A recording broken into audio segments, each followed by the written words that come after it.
দুনিয়ার মজদুর একও বলি, মে দিবস অমর হোক বলি, কিন্তু আমরা মে দিবসের চেতনায় ঐক্যবদ্ধ হতে পারি না।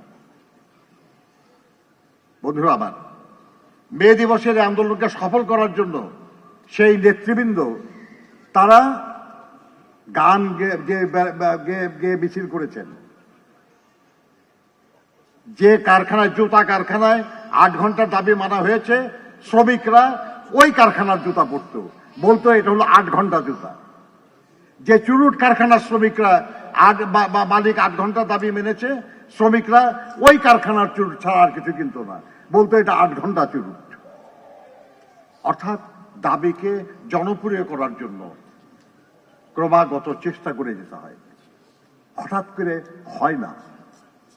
মনে রাখতে হবে শ্রমিক আন্দোলনের নেতা কর্মীদের। বন্ধুরা আমার, এইভাবে আমরা অনেকে বলি মে দিবসে অনেক আমাদের শ্রমিক শহীদ হয়েছে। 1 মে কোনো শ্রমিক শহীদ হয় নাই। 1 মে হয়েছে শ্রমিক সমাবেশ, কিন্তু ওই অত বড় শ্রমিক সমাবেশ থেকে মালিকরা ঘাবড়ে গিয়েছিল। তারা এটা বন্ধ করার জন্য নানাভাবে ষড়যন্ত্র করা শুরু করেছিল। 1 মে 1886 ছিল শনিবার, এর পরের দিন রবিবার সরকারি ছুটির দিন, সোমবার ধর্মঘট হলো এবং সেই দিন আরো জোরদার ধর্মঘট হয়েছে। সেই দিন ম্যাককর্মিক একটা কারখানা, এটা ধান মাড়াইয়ের কারখানা, সেই কারখানায় শ্রমিকদের একটা অনুষ্ঠানে গুলি করে 4 জন শ্রমিককে হত্যা করা হয়। এর প্রতিবাদে 4 তারিখে আবার হে মার্কেটে আর একটা শ্রমিক সমাবেশ আহ্বান করা হয়। সেই সমাবেশে মালিকদের একটা এজেন্সি, সেই সময় একটা ডিটেকটিভ এজেন্সিকে তারা দায়িত্ব দিয়েছিল, তারা সেখানে বোমা পুঁতে রেখেছিল। সেই বোমা বিস্ফোরণ হওয়ার পরে বেশ কিছু শ্রমিক মারা যায়, 2 জন পুলিশও মারা যায়। এরপরে সমস্ত লোকদেরকে গ্রেপ্তার করা শুরু হয় এবং এর মধ্যে অনেক শ্রমিক নেতা গ্রেপ্তার হন। তাদেরকে বিচারের জন্য উপস্থিত করা হয়, জুরি বোর্ডে নেওয়া হয় মালিক পক্ষের প্রতিনিধি, এবং সেখানকার যে পত্রিকার সম্পাদক একজন ছিলেন তিনিও তাদের সমর্থক।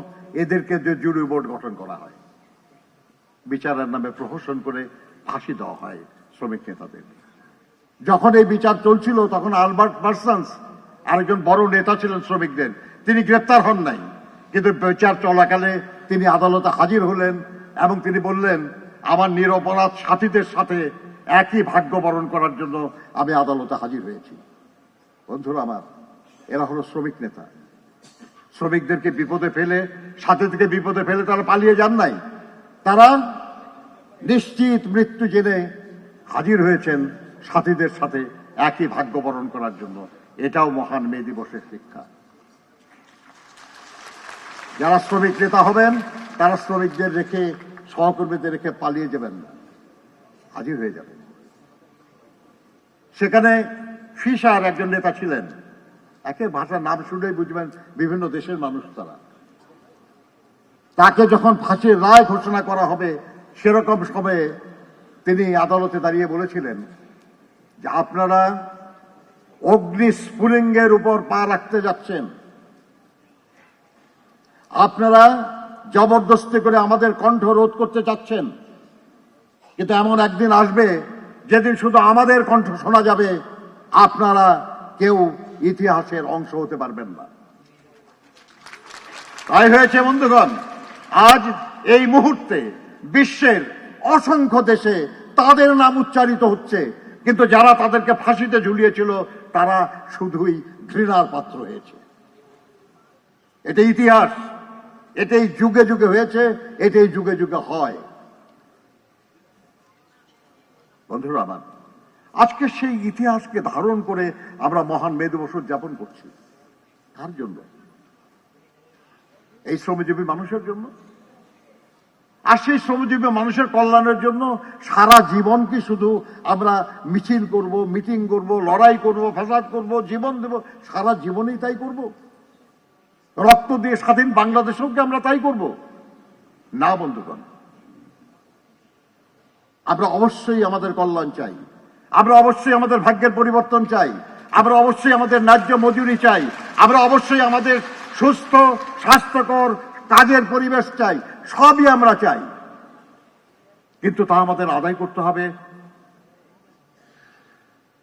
একটা গঠনমূলক প্রক্রিয়ায়। কারণ এই দেশটা আমাদের, আমরা রক্ত দিয়ে দেশটাকে স্বাধীন করেছি। আমাদেরকে বিভ্রান্ত করে যেন এই দেশের স্বাধীনতা বা সার্বভৌমত্বের বিরুদ্ধে কেউ কোনো পরিস্থিতি সৃষ্টি করতে না পারে, আমাদের খেয়াল রাখতে হবে।